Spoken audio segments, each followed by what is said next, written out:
The early morning call to Fajr echoed softly through the windows of the Yusuf household. Amina stirred from her sleep, her hands instinctively reaching for her scarf before her feet touched the cold, tiled floor.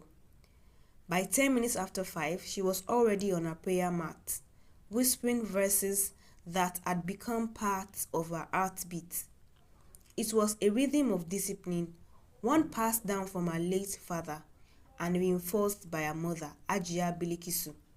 After prayers, she helped her mother in the kitchen, packing the akara and pap her mother sold every morning as the junction. You always keep your words like your father, Ajia said as she folded the akara in brown paper. But remember, this word does not reward truth quickly. Be patient, Amina. Hold on to it no matter what. I will, Mama, Amina replied, placing the last bag into the basket. I'd rather be poor and truthful than rich and crooked. Ajia smiled faintly, brushing Amina's cheek with a flower-dusted hand. May Allah reward you for it. By 7:30 a.m., Amina boarded the staff bus to Safitech Nigeria, a sleek tech company in Abuja where she worked as a financial analyst. Though she was only 24, she had become known for her meticulous reports and clear moral compass. But not everyone appreciated those qualities. Awa, a team lead, often complained about Amina's refusal to manipulate financial statements to please certain clients.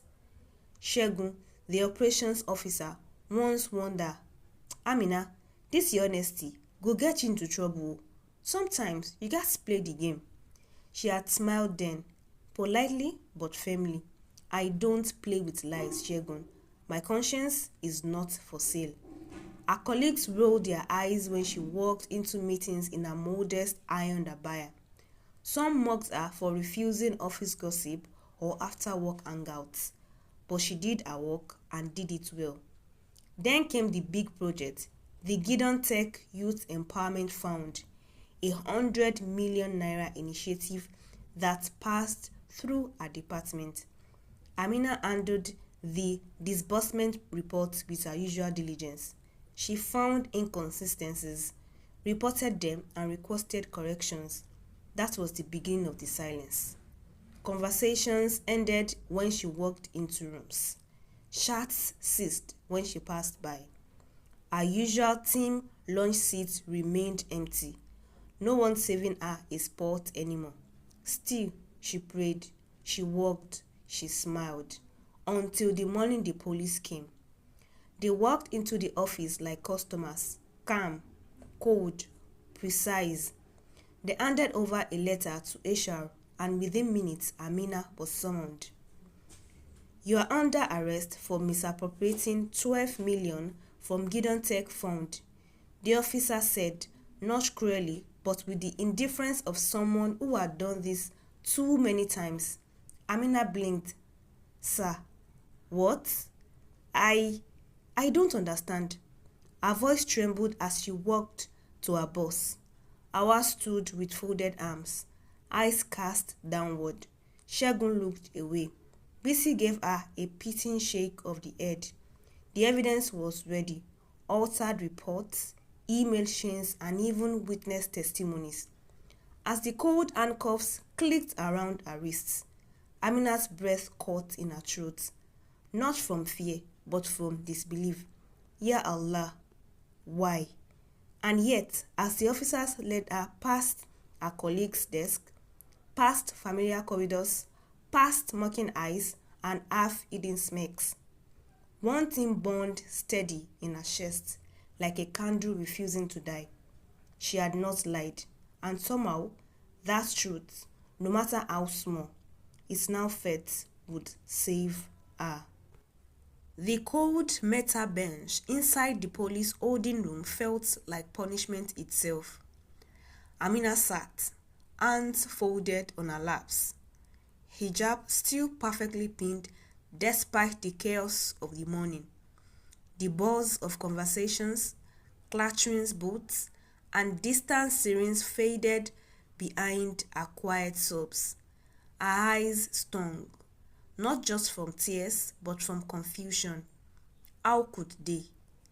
She had seen the signatures on the reports, her name forged, her email sponged, her integrity dragged through mud like it meant nothing. Ya Allah, help me, she whispered under her breath, staring at the concrete wall in front of her. Her lips moved silently, uttering supplications she had memorized as a child. Minutes felt like hours. Hours became a day. Then the soft voice of her mother filled the hallway. Amina, Amina, my child. The officers led Ajia Bilikisu and her younger brother Jamal into the visitor's room. Ajia looked smaller somehow, wrapped in a thick black veil, eyes red with worry. But she didn't cry. She held her daughter's hand across the table and spoke softly, firmly. You will come out of this. Do you hear me? The truth you carry is stronger than this prison. Amina nodded, the first smile breaking across her face in 24 hours. Jamal leaned in. I have started checking your work computer. Something isn't right. I found some files with weird timestamps. Just trust me, Amina. We'll prove them wrong. Her heart fluttered with cautious hope. That night, as she lay on the narrow mattress inside the female cell, her cellmate, a woman arrested for theft, watched her quietly. You dey pray a lot, oh, she muttered. I have nothing else, Amina replied gently. The woman smiled faintly. Then you are richer than all of us here. Days passed, each one chipped at her spirit, but Amina clung to the rope of patience and prayer. News of her arrest had spread beyond office. WhatsApp groups burst. Twitter debates raged. Safitech remained silent, but Jamal didn't stop. He went through her archive backups, pulled server logs, recovered deleted files, and stumbled upon a gold mine. A security camera footage from IT backup server. It showed Segun entering her office after office hours on the same night the embezzlement files were supposedly submitted by her. It was time to bring the truth to light. Jamal's heart pounded as he watched the footage again. Segun, one of Amina's closest co-workers, slipping into her office at 8:43 p.m. long after the official closing hour. He moved swiftly, eyes darting as he plugged in a flash drive, copied files, and sent emails from her computer. Then, with calculated ease, he wiped traces of his visits before slipping out into the night. Jamal stared at the screen, jaw clenched. This is it. This is the proof. The very next morning, he and Ajia Bilikisu marched into the office of Barrister Aliyu, an old friend of their late father and a respected human rights lawyer. Amina has always been truthful, Ajia said firmly, pushing the laptop towards him. Please, help us bring justice. The lawyer studied the footage and the corresponding timestamps. His brows lifted slowly in disbelief. This isn't just tampering, he said. This is sabotage and criminal impersonation. He picked up his phone. Within 48 hours, a petition had been filed with the police demanding a review of Amina's case and a full digital forensics investigation. Back in custody, Amina was tired. Her strength was dimming. But when her mother appeared with Barrister Aliyu beside her and whispered, "We found something," the fire inside her flickered back to life. It didn't take too long. The police cybercrime unit retrieved deleted files, matched the login times, and traced the forged signatures. Everything led back to Segun and two others in Amina's department. Those same people who always looked at her like she was too good, too clean. It was envy and fear, because her honesty shone too brightly in a room full of hidden shadows. A week later, the charges against her were dropped. Amina stepped out of the police station into the sun, her wrists free, her spirit bruised, but not broken. Journalists were already waiting, cameras flashing. How does it feel to be vindicated? Amina adjusted her hijab with calm grace. The truth doesn't shout, it waits, and when it speaks, it clears the clouds. She didn't look back, but Shegun was led in handcuffs that same day. Amina sat quietly on her prayer mat, the soft morning rays painting golden streaks across her modest living room. Though the storm had passed, a strange stillness lingered, a mixture of exhaustion and renewed strength. Her name had been cleared, but the wound of betrayal hadn't fully healed. Still, she smiled, because she knew now that the truth does not need defending forever. It defends itself in time. At the office, things had shifted.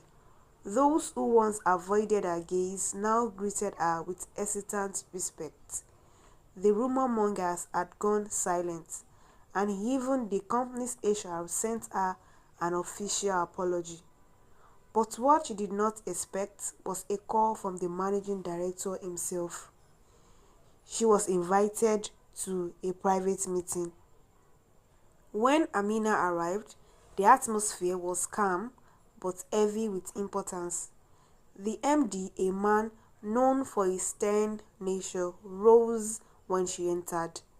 "Miss Amina Yusuf," he began, "you've not only proven your innocence, but you've displayed a virtue that's rare in our world: unshakable honesty in the face of adversity.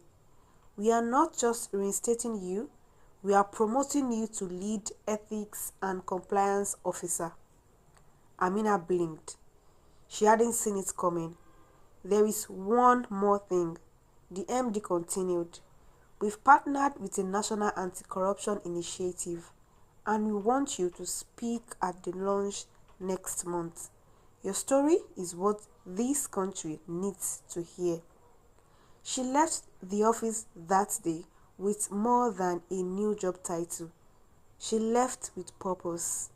In the weeks that followed, her story trended on social media under the hashtag Stand Like Amina. Young girls in hijab posted photos of themselves saying, "I choose truth." At the launch event, she stood before a crowd of leaders, journalists, and youth, dressed in her usual black abaya and hijab. She didn't need anything flashy to shine. "When you choose to uphold the truth, you may stand alone, but you will never fail," she said, her voice steady, her eyes holding the room. "Truth is like the sun. It may be covered for a while, but it always rises." They all erupted in applause, and in that moment, Amina realized something. She hadn't just survived injustice, she had transformed it into light for others.